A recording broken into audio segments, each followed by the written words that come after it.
J'ai besoin d'un bon lecteur pour me servir. Luc chapitre 1 du 1er au 14e verset. Un bon lecteur pour nous aider. Mala sobrantele disquiatos. Il a bela pensée. Jacques la atas.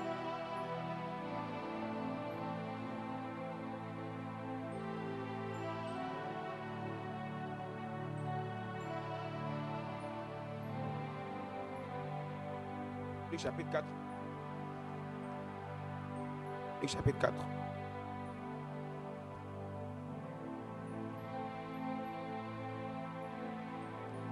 Jésus, rempli du Saint-Esprit, revint du Jourdain, et il fut conduit par l'Esprit dans le désert, où il fut tenté par le diable pendant 40 jours. Il ne mangea rien durant ces jours-là, et après qu'il fut écoulé, il eut faim. Le diable lui dit, si tu es fils de Dieu, ordonne à cette pierre... Pardon, donnez-moi une voix. Ta voix là, c'est la voix de prière, c'est pas la voix de lecture.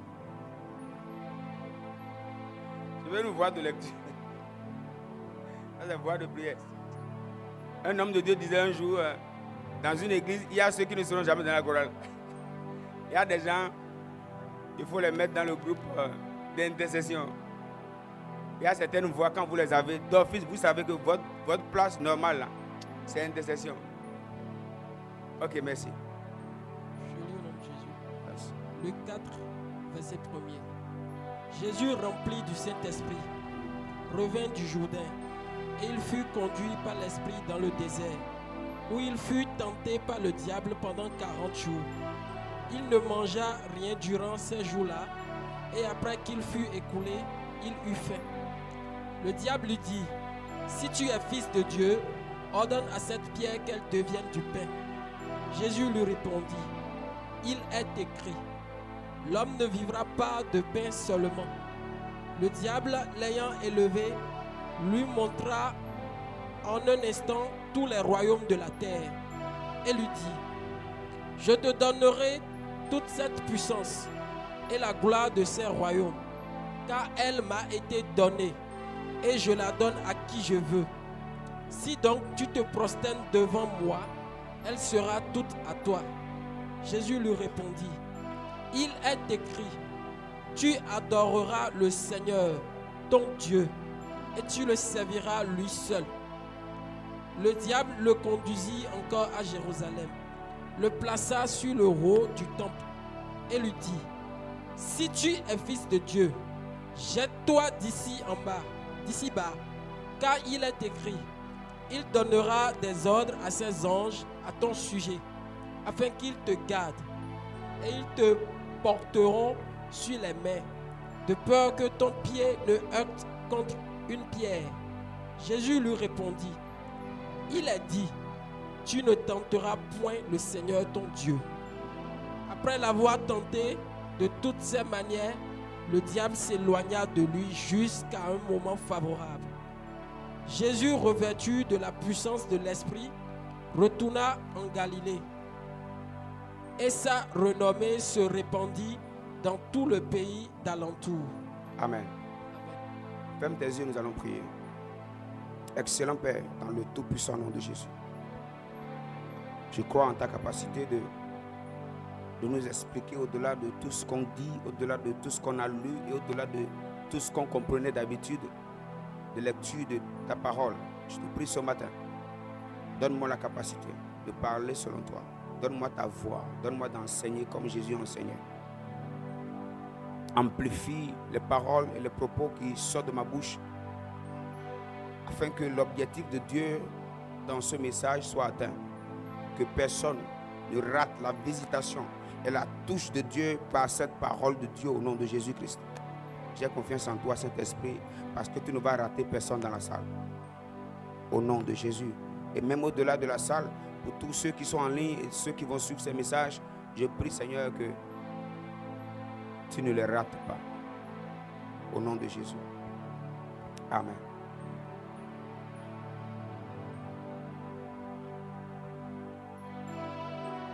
La vie de l'homme est faite de plusieurs types de saisons. Il y a des saisons où nous remarquons que les choses sont plus favorables et d'autres saisons où on remarque qu'elles ne sont pas favorables. La dualité de la vie nous impose un système de vie selon lequel on peut vivre le bon et le mauvais, ce qui est doux comme ce qui est amer. C'est ainsi qu'il est aussi écrit dans Ecclésiaste 3 qu'il y a un temps pour chaque chose.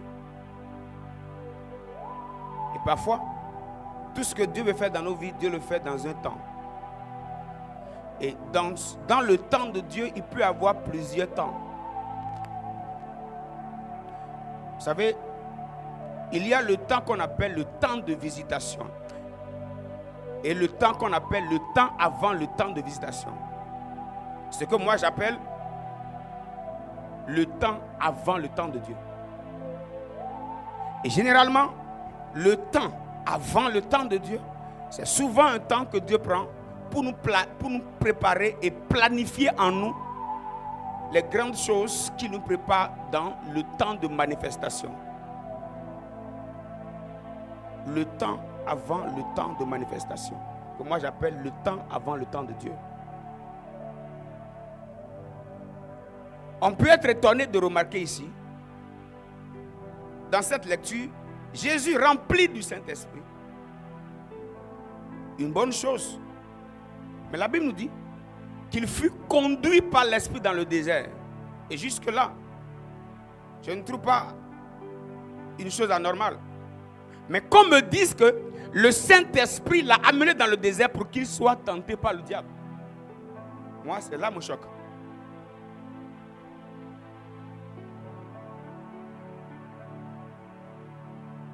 Est-ce qu'il faut que nos prières commencent à changer et qu'on ne demande plus au Saint-Esprit de nous conduire? On est là. Si la direction du Saint-Esprit doit être de nous amener là où le diable va nous tester, on sera tenté de dire: Saint-Esprit, laisse-nous un peu ici d'abord. Ce qui sous-entend que le chrétien qui veut être conduit par le Saint-Esprit doit s'attendre parfois que le Saint-Esprit l'amène au désert.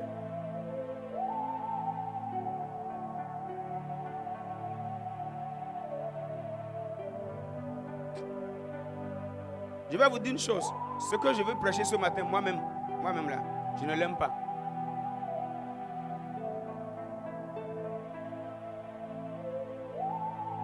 Celui qui est dirigé par le Saint-Esprit, le Saint-Esprit dirige un homme rempli du Saint-Esprit, dirigé par le Saint-Esprit, et le Saint-Esprit qui remplit quelqu'un l'amène au désert.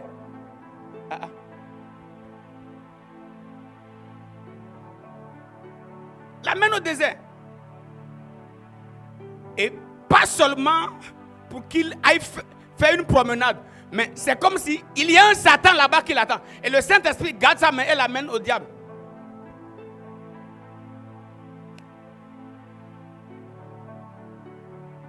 La tragédie spirituelle de lorsque Dieu te conduit et te confie à un professeur qu'on appelle le diable. Alors je vais me demander, qu'est-ce que Dieu veut m'enseigner? Et il ne peut pas me l'enseigner lui-même.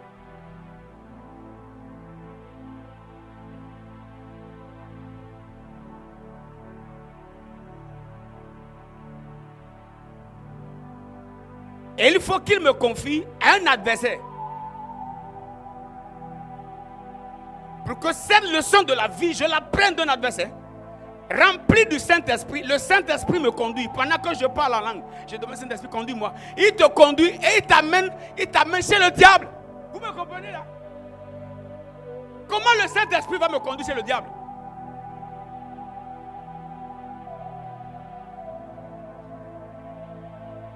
Ce qui révèle que le Dieu que nous adorons, il est souverain, il est puissant. C'est-à-dire, lorsque Dieu te conduit chez le diable, il n'a pas peur du diable. Il sait que tu vas t'en sortir.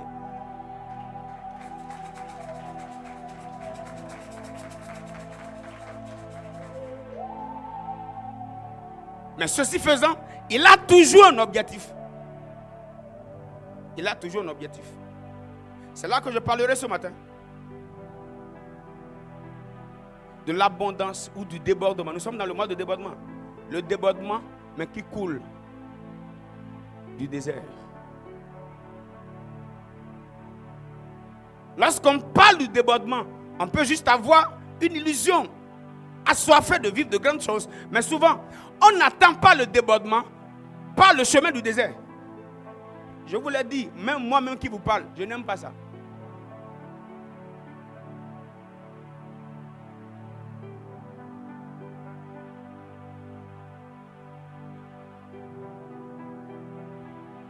Nous allons parler ce matin de pourquoi Dieu permet que nous passions par le désert avant qu'il ne nous introduise dans notre débordement. Le débordement qui coule du désert.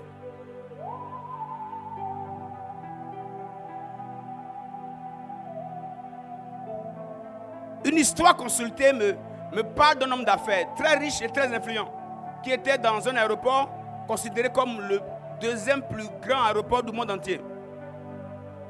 Et chaque minute, il y avait de décollage. Et cet aéroport a plus de 50 gates. Et plus de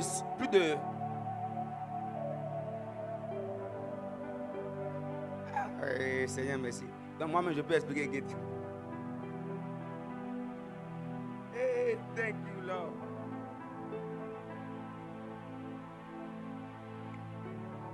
Plusieurs entrées de vol. C'est ce qu'on peut dire, non? C'est ça. Donc, Allah a plus de 50. Et cet homme d'affaires, arrivé, très influent, qui voyage par classe affaires, lorsqu'il vient avec sa prestance et sa carrure imposante, lorsqu'il vient, l'histoire raconte que il était au gate 19. Il était à la porte 19. Mais lui, il ne voyait pas 19, il voyait 9. Au fait, il devrait prendre le vol qui est au gate 9. Mais lui, il était allé au gate 19. Et à cause de sa notoriété, de son poids, là où le service de contrôle doit l'aider normalement à se retrouver, en fait, les contrôles n'ont pas été ce qu'ils doivent être. Et peut-être influencés par sa carrure, l'hôtesse de l'air aussi. C'est comme on dit, bon monsieur, allez-y. Non, non. En le voyant, on sait que celui-ci là, sûrement reconnu comme un ancien voyageur des lieux. Et ils l'ont fait passer avec moins de contrôle. Et à l'atterrissage, selon l'histoire, on annonce que la destination c'est Chine. Alors que lui, le gate 9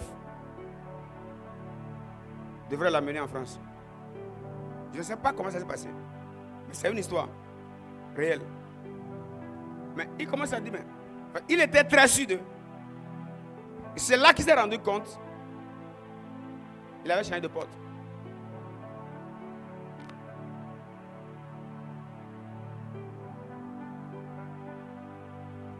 Il a changé de vol.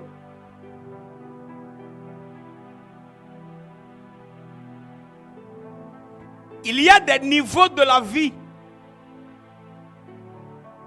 Si nous manquons de discernement, de vigilance ou parfois ou quelquefois d'humilité ou de simplicité, ça peut nous coûter.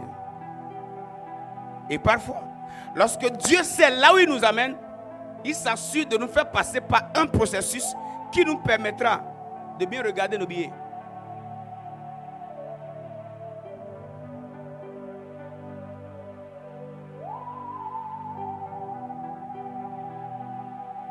Parce qu'il y a des gloires qui aveuglent. Ah ouais. Il y a des gloires qui aveuglent. Il y a une personnalité. Est-ce que je dis personnalité? Il y a une personne de toi que tu ne connais pas. Je te donne une preuve. Hein? Est-ce qu'il t'est déjà arrivé de dire, moi je ne ferai jamais ceci, tu l'as déjà fait? Ça veut dire toi, mais tu ne te connais pas.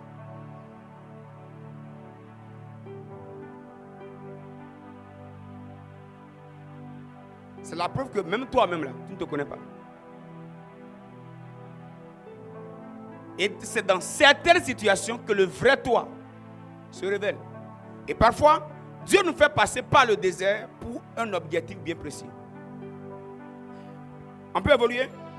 Dans le psaume 66, le verset 12, il est écrit: nous avons passé par le feu et par l'eau, mais tu nous as tirés pour nous donner l'abondance. Regardez ceci. Dieu tire. Il fait passer par le feu. Tu nous as fait monter. Tu as fait monter des hommes sur nos têtes. Dieu permet parfois que des hommes montent sur ta tête. Mais il a un objectif.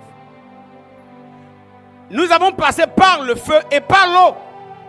Mais, j'aime ce mais-là, mais tu nous as tirés pour nous donner l'abondance. Ça veut dire, toutes les fois que Dieu veut conduire l'homme dans l'abondance, il s'assure qu'un homme est monté d'abord sur ta tête.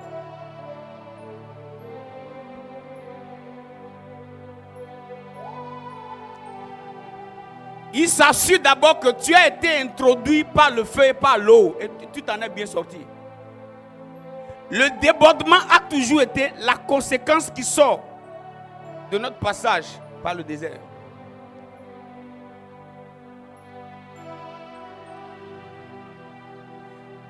Il est écrit dans Nom 6, verset 24, que l'Éternel te bénisse et qu'il te garde. Que l'Éternel te bénisse et qu'il te garde. C'est autour de ce verset que nous allons synchroniser ce message en parlant de que l'Éternel te bénisse et qu'il te garde. On va se demander qu'il te garde de qui ou de quoi. Et là, on va parler de deux fléaux importants desquels Dieu doit nous garder. Et tu seras choqué de remarquer le premier fléau. On peut aller? On peut aller. Ok. Lorsque Dieu décide de nous élever, lorsqu'il décide de nous faire grâce, de nous faire du bien, il veut nous bénir. Mais il doit s'assurer d'abord qu'il nous garde. Le choc que je voudrais te donner ce matin, c'est que le premier fléau qui fait peur à Dieu lorsque Dieu veut te bénir, c'est toi-même. Que Dieu te bénisse et qu'il te garde. Dieu d'abord nous garde, il nous garde contre nous-mêmes.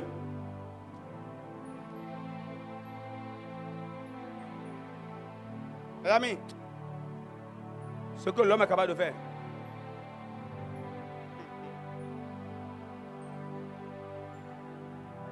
Est-ce que vous êtes déjà arrivé d'écouter des histoires? Alors un homme a fait, et tu as dit, l'homme. Que l'Éternel te bénisse et qu'il te garde. Qu'il te bénisse et qu'il te garde. Parce que s'il ne te garde pas, la bénédiction sera bousillée. Alors, Dieu doit te garder contre deux fléaux. Le premier fléau, il doit te garder contre toi-même. Dieu nous garde d'abord contre nous-mêmes.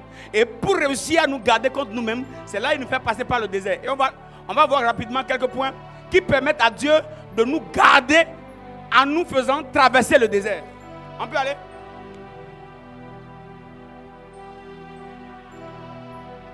Pour nous garder de ce que nous sommes capables de faire. Sur quoi détruire même la bénédiction, l'abondance pour laquelle nous sommes créés. Il nous fait passer par le désert afin de nous amener dans un lieu de rencontre avec lui. Le désert est un lieu de rencontre avec Dieu. C'est un temps que Dieu passe avec l'homme pour évaluer sa vie de distraction. Il diminue sa vie de distraction. Il le raconte. Il apprend à écouter sa voix. Exode 3, 1 à 6 nous parle de Moïse qui a rencontré Dieu au buisson ardent. C'est dans un lieu reculé. La Bible nous dit aussi dans Osée 2, le verset 16. C'est pourquoi voici, je veux l'attirer et le conduire au désert. Et je parlerai à son cœur. Dites avec moi, pour parler à mon cœur, travailler sur mon cœur, il m'amène au désert. Parfois, Dieu t'amène au désert afin de... Il y a une version de toi que tu ne peux jamais découvrir si Dieu ne t'amène pas au désert. Vous savez? Une chose aussi remarquable est que les déserts ne sont pas les mêmes. Tu peux traverser un coup de désert et tu penses que tu es fort.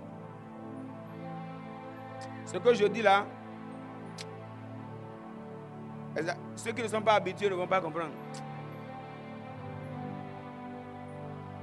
Il t'amène dans un désert et tu sens en toi-même que ce désert, c'est un désert étrange. Tu te méconnais toi-même. Tu te dis, qu'est-ce qui m'arrive? Tu as comme impression que ici maintenant, là, bon, je sais au moins que je vais mourir.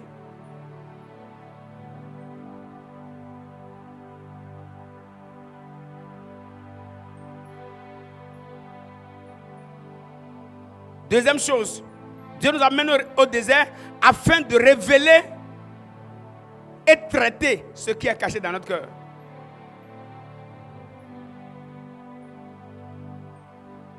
Il y a des choses en nous que nous-mêmes, on ne connaît pas. On ne connaît pas. C'est seulement par le désert que ces choses se révèlent. Dieu les fait sortir et Dieu les traite. Afin que la bénédiction qui vient ne nous détruise pas. Aucun désert dans la vie d'un enfant de Dieu n'a jamais été un hasard. Aucun. Même si nous ne l'aimons pas. Même si nous ne l'aimons pas. Voilà pourquoi il est écrit dans Deutéronome 8, verset 2. Souviens-toi de tout le chemin que l'Éternel, ton Dieu, t'a fait faire pendant ces 40 années dans le désert, afin de t'humilier, oh, Seigneur, et de t'éprouver pour savoir quelles étaient les dispositions de ton cœur.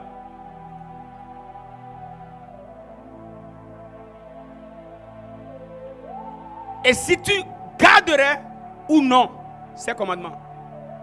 Seigneur, je t'aime, je t'adore. Voici mes mains. Dieu dit, attends, allons au désert.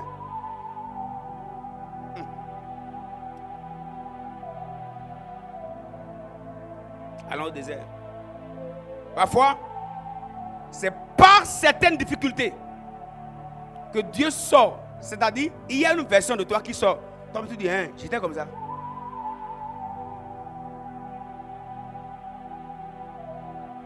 Je vous dis une vérité ce matin. J'ai traversé un moment dans ma vie et je me croyais toujours fort. Je me croyais toujours spirituel. J'ai traversé un moment et je me suis regardé moi-même, j'ai dit, hein? J'étais comme ça.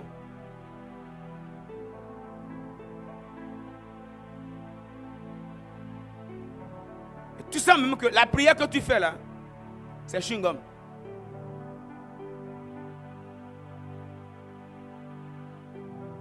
Ce n'est plus le cœur qui prie. Parce que le cœur est meurtri.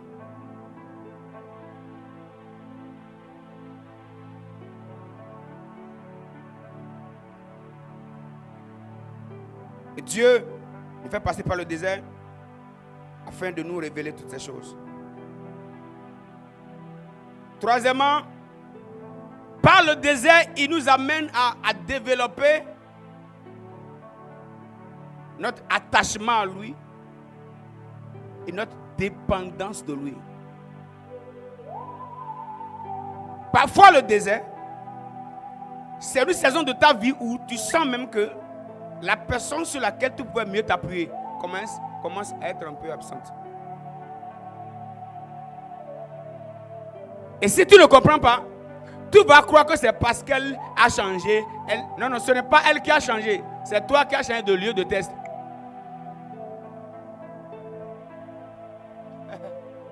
C'est toi qui as changé de classe d'examen. Avant, c'était CEP. Maintenant, c'est BTS.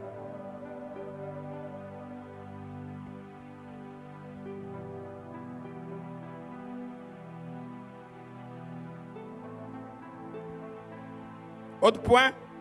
On est à quel point? C'était 4e point. Par le désert,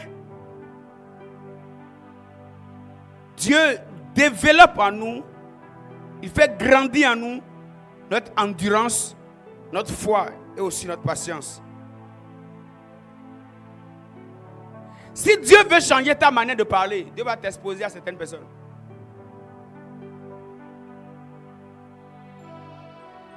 Tu parles mal, tu perds un contrat, tu perds une bonne personne.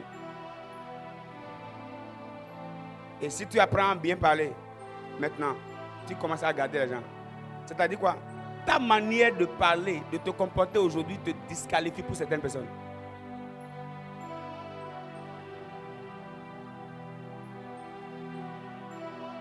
Il y a des rencontres qui ne sont pas compatibles avec notre nature d'aujourd'hui. Dieu s'assure d'abord de nous enlever ça. Mais pour enlever, c'est comme une opération. Ça n'a jamais été doux.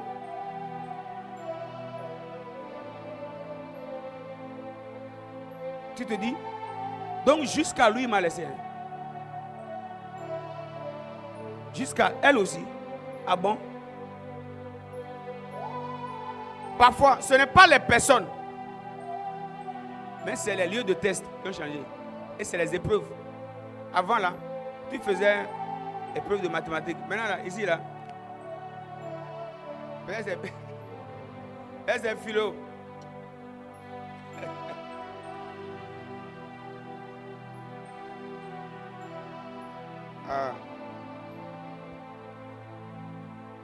Notons aussi que le désert est un lieu de purification. C'est un lieu de purification. Dieu nous purifie. Il nous enlève les caractères incompatibles à l'abondance auquel il nous cherche. Il casse l'orgueil. Il brise la confiance en soi. Là où tu dis, moi je me fais confiance. Hein, tu te fais confiance et ça tombe. Et tu comprends que dans la vie, il faut faire confiance à Dieu. Non, moi quand je calcule, ça donne toujours ceci. Oui, parfois. Mais quelquefois, quand Dieu veut nous amener à un autre niveau, il mélange tout. Mais il a toujours un objectif. Lorsque le degré de l'abondance, lorsque le degré du débordement est élevé, Dieu aussi, il dose les amens. Il dose. Il dose les amens.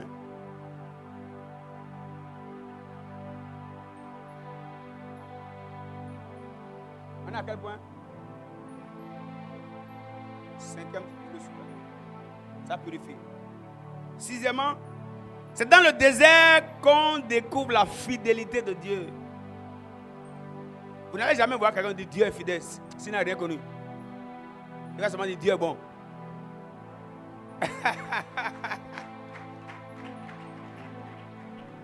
Vous savez, est-ce que vous savez que Dieu est fidèle est différent de Dieu est bon?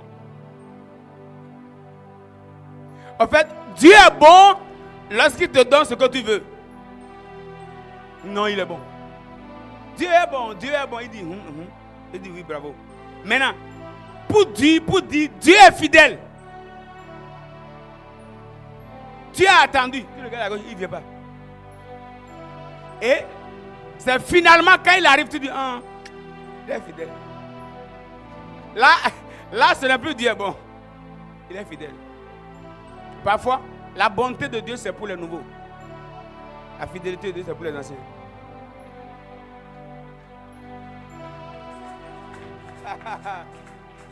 C'est ceux qui...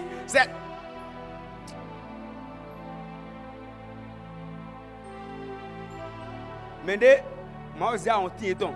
C'est les taquinales. C'est eux qui disent, Dieu est fidèle. Mais ceux qui n'ont pas goûté à ça, ils connaissent seulement Dieu comme Dieu est bon.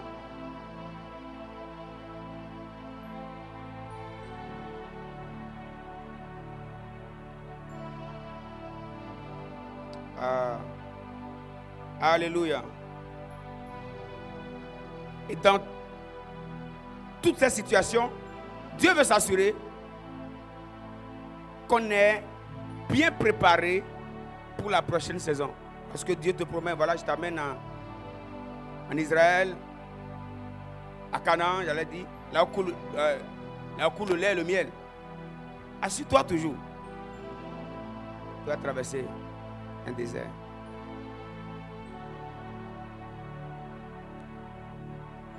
Le dimanche dernier,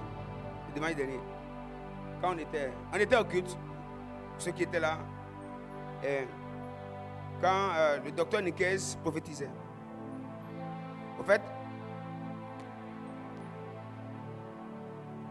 il y a des détails que seule mon épouse et moi avions sur notre parcours. Il y a d'autres qu'elle-même n'a pas, que j'ai gardé pour moi seul. Donc il y a des points qu'il a sortis. Peut-être que vous n'avez pas fait attention. Il a sorti certains points. Il a dit, yeah. C'est des choses parfois qui révèlent tout ce que Dieu a préparé. Ce n'est pas qu'il veut préparer. Hein. Maintenant, est-ce que vous savez que avant de vivre tout ça là,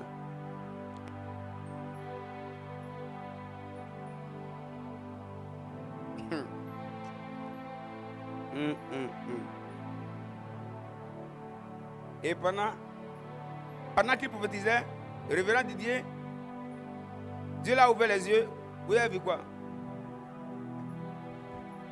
Donc, pendant que j'ai vu l'homme de Dieu, je l'ai vu debout.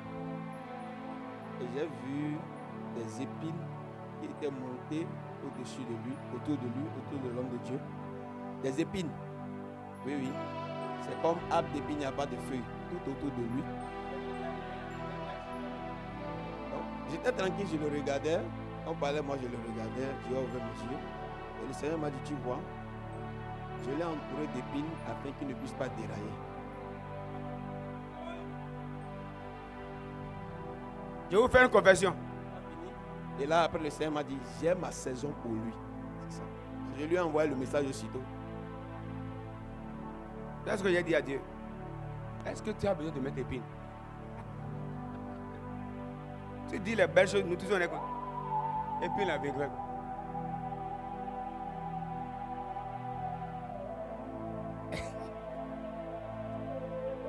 Et je vais vous faire une confession. C'est ce que j'ai dit à Dieu. Et Dieu, même si tu mettais ma tête là, est-ce que moi je vais déchirer? Mets un truc un peu molle. Comment tu vas mettre épines? Dans toutes les belles choses que tu dis là maintenant, tu mets encore.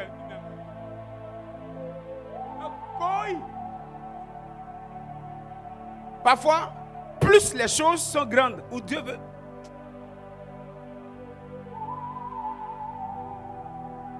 Tu regardes parfois les promesses de Dieu et tu regardes le chemin, tu dis non. Allez là, s'il y a.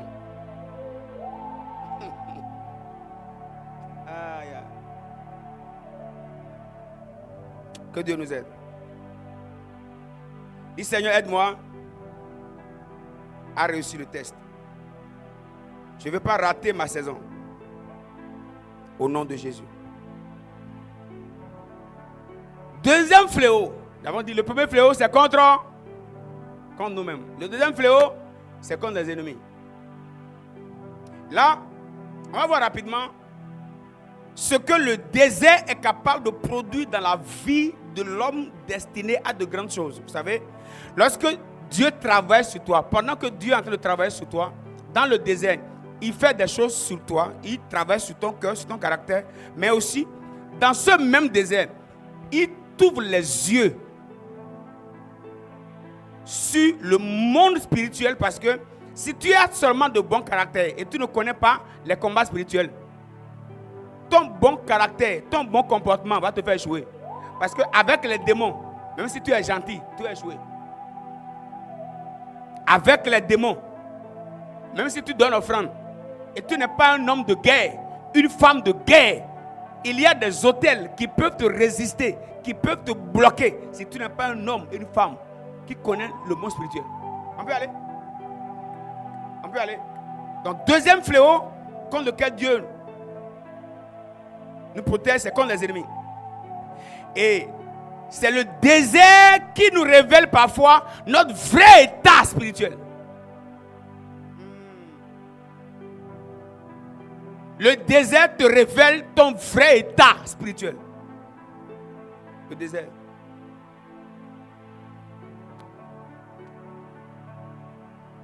Si tu es un homme de prière ou pas, c'est quand tu vas te retrouver seul que tu vas savoir. Quand on prie à l'église, il y a battez les mains, même si tu ne veux pas prier à cause du voisin. Maintenant, tu te retrouves seul. Avec des défis élevés. Toi-même, tu restes comme ça. Seigneur, toi qui connais tous les cœurs. Merci Seigneur.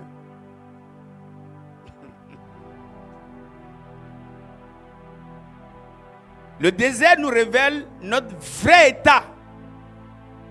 Tu connais tes faiblesses spirituelles. Et tu découvres aussi tes limites. Parce qu'il y a des choses que tu soulevais facilement en esprit. Mais tu vas rencontrer d'autres situations. Tu vas essayer de les soulever. Et tu vas remarquer qu'il te faut maintenant plus de force. C'est seulement le désert qui évalue le degré de ton poids, le degré de la puissance que tu dégages. Si tu n'as pas traversé le désert, tu ne sauras jamais ce que tu vaux.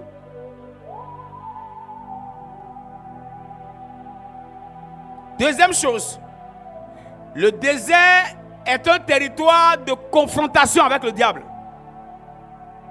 Ah oui, le Saint-Esprit alors peut te conduire, il t'amène dans un désert où c'est le diable. On n'a pas dit ici démon. On dit le diable. Le chef de tous les démons. Je peux te parler. La domination que tu auras après le désert dépendra de l'esprit que tu as rencontré dans le désert. Si tu as croisé le diable dans le désert, tu l'as vaincu. Si tu sors de là, c'est terminé. Tous les démons te disent, hey, toi tu cherches quoi ici? Jésus sur notre territoire. Pourquoi? Parce que déjà au désert, tu as rencontré leur patron et tu l'as vaincu. Je peux vous parler. Il y a des situations par lesquelles Dieu nous fait passer. Et dans cette situation, notre capacité spirituelle est développée, est manifestée. Et les démons nous découvrent comme des menaces. Si on a réussi. Et même lorsque Dieu... Maintenant, quand Dieu t'amène dans l'abondance, tu es avec tes enfants, tu es avec de l'argent. Il y a des démons qui savent qu'ils ne peuvent pas toucher ton argent. Ils savent que tu n'es pas bon. Vous comprenez? Il y a des démons qui savent que non, cet homme, il n'est pas gentil. Parce qu'il t'avait déjà visité dans ton désert. Et ils savent que tu es violent. Voilà pourquoi je voudrais nous donner un petit conseil. À nous tous, vous et moi. Quel que soit le désert le plus compliqué par lequel nous passons, ayons toujours une vie de combat spirituel. Parce que tu n'as aucune idée des esprits que tu es en train de croiser.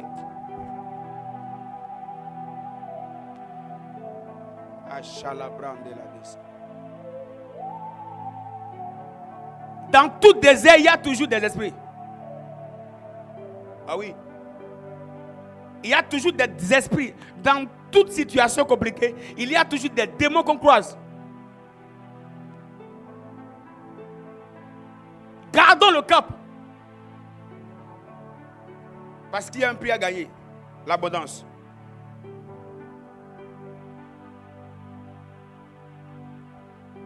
Dites avec moi, lieu de confrontation. J'étais en train de me plaindre un jour. J'ai dit à Dieu, dis-moi clairement là, clairement. Ne me fais pas promesse, dis-moi clairement, moi, pourquoi tu m'as créé? Si c'est pour combat spirituel, informe-moi. En fait, moi, à un moment donné, j'avais comme impression que, même là où les gens sont en train de boire de l'eau, quand moi je vais là-bas, c'est attaque. Tu vois les gens qui acclament. Tu veux t'asseoir aussi pour acclamer. Quand toi tu fais plat, tu as comme impression que on cale encore tes mains. J'ai dit à Dieu, dis-moi la vérité. Moi là, ma vie là c'est quoi? Est-ce qu'il t'est déjà arrivé de te demander si tu es né seulement pour combattre?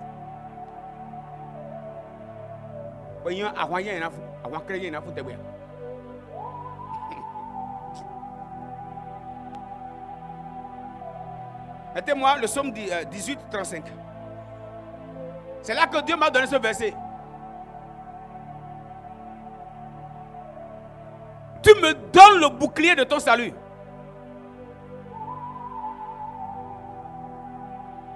Verset 25, 35, j'allais dire. 35.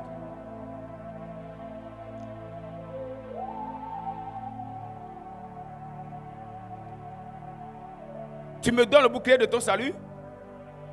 Ta droite me soutient et je deviens grand par ta bonté. Verset 36.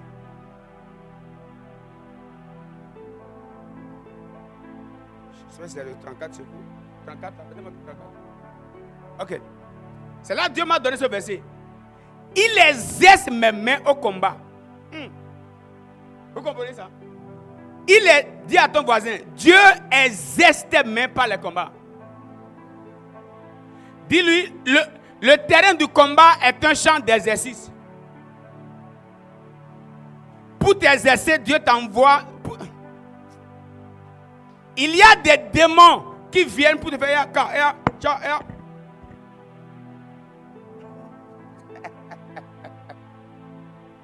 Il y a des démons. Leur rôle dans le monde spirituel, dans le désert. Saint-Esprit dit, fais un démon. Le frère Michel, il n'y a pas Michel ici. Frère Michel, fais un démon. Allez-y. Démon vient. Tu es là, tu n'attaques pas. Il exerce mes mains au combat. Dieu nous expose parfois au combat parce qu'il a un objectif. Il veut exercer tes mains.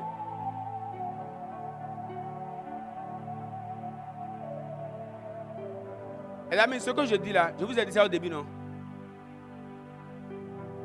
Même moi-même, je n'aime pas. Un jour, j'ai dit à Dieu, il faut mettre pause. Ouvre votre page, je vais aller manger un peu. Dieu nous exerce. Il nous met dans la bataille. On s'exerce. La nuit, vous savez, il y a des démons. Ils ne viennent pas seuls. Hein. Celui qui les amène, c'est le Saint-Esprit. Tu parles, il dit, bon, il y a principauté du Bénin.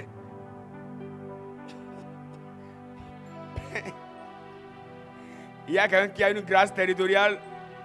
Il doit parcourir les nations. Autorité, domination. Allez-y. Et tu es là dans ta chambre. Pendant que tu parles la langue. Et malheureusement, tu ne sais même pas ce que tu dis dans ta prière. Tu dis, Saint-Esprit de Dieu, amène-moi les démons, les principautés, les dominations. Les brandes, les grébros, pendant que tu parles la langue, non? Non. Ce n'est pas pour te détruire. Le Saint-Esprit, pendant que tu parles la langue, il amène les démons.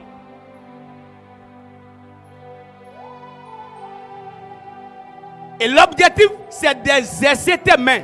Il y a des principautés. Plus tu veux être dirigé par le Saint-Esprit, pendant que tu parles la langue, il t'amène. Ce que je vous dis là, moi je sais.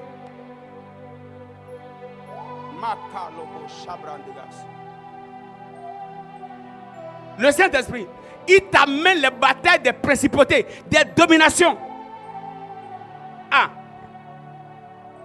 Je vais chez un père à moi. Il dit, homme de Dieu, Dieu va t'utiliser. Il va faire de grandes choses. Je dis, oh, non. C'est comme papa, pousse encore.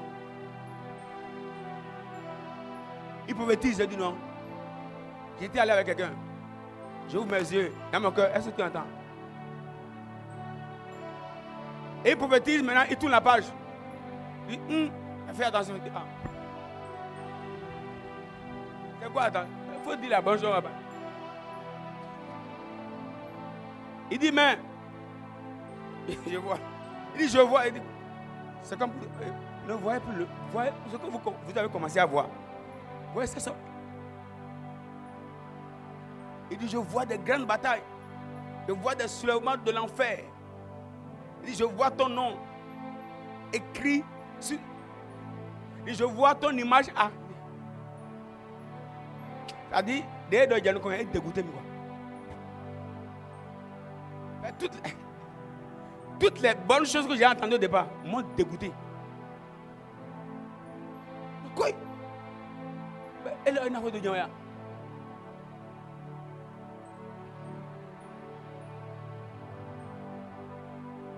Je finis, je rentre. Le prophète de guerre était venu à la maison. On prie en langue. Il m'a dit, mon frère. J'ai dit dans mon esprit, Saint-Esprit, vas-y, parle. Il dit, je suis en train de voir. Je vois bien. Il dit, je vois ta photo. Moi, je veux dire, c'est sur les posters, c'est sur les posters. Il dit, je vois ta photo dans les loges.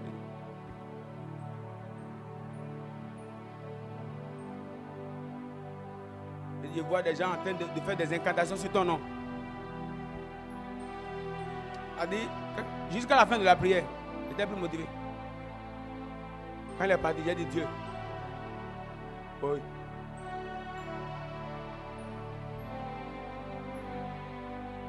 Mais Dieu a un objectif. Si nous sommes appelés à défendre une nation, on doit rencontrer les démons qui combattent la nation. La sphère, la dimension dans laquelle Dieu veut que tu règnes, tu vas d'abord rencontrer ces démons avant d'aller là-bas. Chobonu anaï togan, anatokbo élection, mais élection indio, exercice des mains. Il exerce. Il va exercer tes pieds. Démon de l'aide, et un dougour, mais.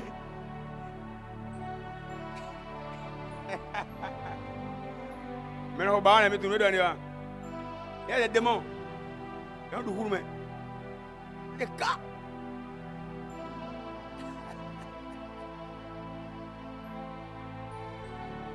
Mais il exerce mes mains au combat. Et mes bras tendent l'arc derrière. L'exercice. Dis Seigneur, aide-moi à affronter le désert efficacement. Au nom de Jésus-Christ. Aide-moi. Aide-moi. Dieu nous exerce en fonction des batailles que nous avons devant. Hein? Ah ouais. Écoutez, aucune bataille n'est un hasard. Hein? Non. Il t'exerce aujourd'hui en fonction des batailles de demain. Voilà pourquoi lorsque les militaires sont en formation, on les met comme dans une condition de guerre. On les fait passer par les caniveaux, par le trou, par de l'eau, par les saletés. En fait, pour leur dire, le jour que vous allez vous retrouver dans la même condition, vous devez vous en sortir. Les choses par lesquelles nous passons sont en fonction des choses qui nous attendent. Sont en fonction des batailles que nous aurons. Et si on est déjà équipé, quand on rencontre les batailles, on s'en sort bien. Tu vas sur des territoires et tu sens que des démons font ravage dans certaines maisons. Et on ne bavarde pas beaucoup. Je dis, ici, quel esprit agit ici? Je te commande, sors vite. Moi, il m'est arrivé d'aller dans certaines batailles où je ne bavarde pas, je ne prie pas beaucoup. Il a dit, hey, démon, on m'appelle le pasteur Blaise Mézine. Vous pouvez partir, c'est bon? Je ne vais pas beaucoup parler. J'ai déjà rencontré vos colonels et vos... Je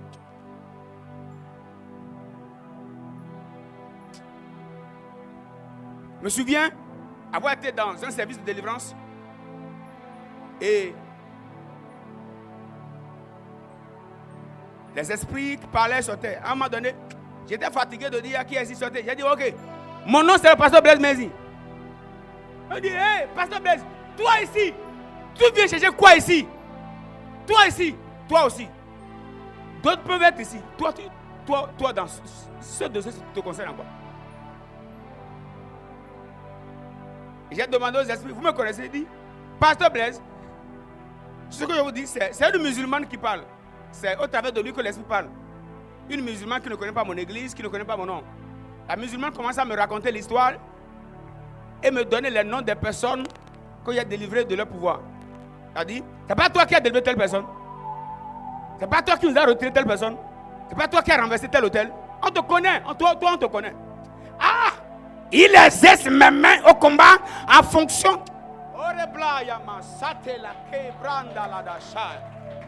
Il y a des batailles par lesquelles Dieu te fait passer. Ce n'est pas pour te détruire. C'est parce que il veut que tu sois le défenseur des milliers de personnes. Oh. Dites avec moi, oh yes.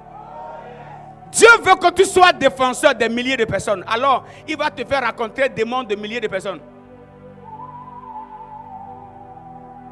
Le nombre de démons que tu rencontres détermine le nombre de personnes que tu vas délivrer.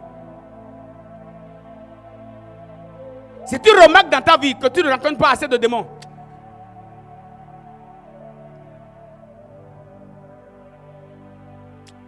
Bon, il n'y a pas assez de choses pour toi.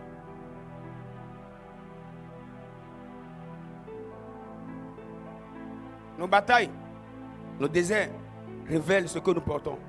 Je voudrais nous encourager ce matin à comprendre cette réalité.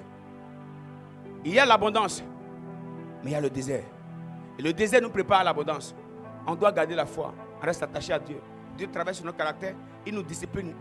Il y a des batailles. Plus on grandit avec Dieu, Dieu te découvre les choses sur les autels, sur les ennemis, sur les liens de sang, sur les démons, les principautés, les autorités, les dominations. Comment fonctionnent les carrefours spirituels. Les esprits qui gouvernent les quatre. Comment on parle au soleil. Hey! Est-ce que les initiés sont dans la salle? Quelqu'un me disait, pasteur, le message que vous avez donné jeudi là, ce n'est pas pour les chrétiens. Et ça, ce n'est pas pour les chrétiens. C'est pas, bon, c'est pas pour les fidèles. Et Dieu te conduit dans tout ça. Il te révèle comment les astres fonctionnent. Parce qu'il sait que tu vas rencontrer les esprits de ce niveau.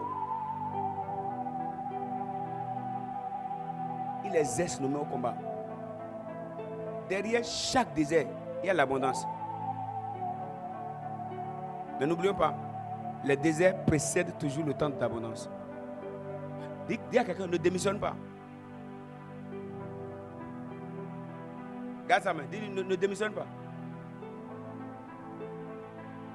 Dis-lui, bon, on sait que c'est chaud parfois.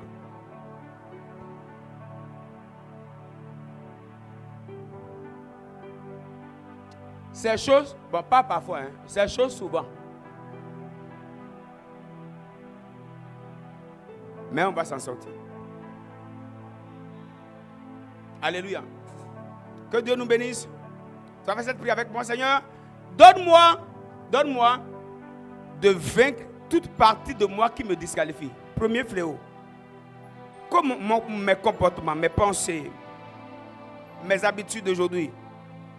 Vous savez, lorsqu'un baobab tombe, il fait plus de bruit qu'un petit arbre. Le bruit que vous faites quand vous tombez est en fonction de votre grandeur. C'est-à-dire quoi? Si tu n'es pas assez bâti et tu es élevé, si tu tombes, tu vas faire de dégâts. Trop de dégâts. Moi, je prie Dieu de m'éloigner de toute chute. Parce que moi, ma chute va amener tellement de personnes en enfer. Tellement de personnes. Il y a des personnes qui me suivent, qui ne me parlent même pas. Et ma chute va les drainer en enfer. Plus Dieu nous élève, notre chute crée de bruit. Et Dieu doit nous aider afin que notre caractère, notre comportement, ta manière de te maîtriser, de parler, de contrôler tes pulsions, que ton élévation ne crée pas une chute bizarre. Deuxième prière, que Dieu nous prépare, qui nous équipe contre nos adversaires. Nous prions ensemble au nom de Jésus. Oh, Chalabrande. Seigneur, aide-moi. Que je ne sois pas un point de chute. Seigneur, aide-moi. La sabra leva. Isoprato café la dèche.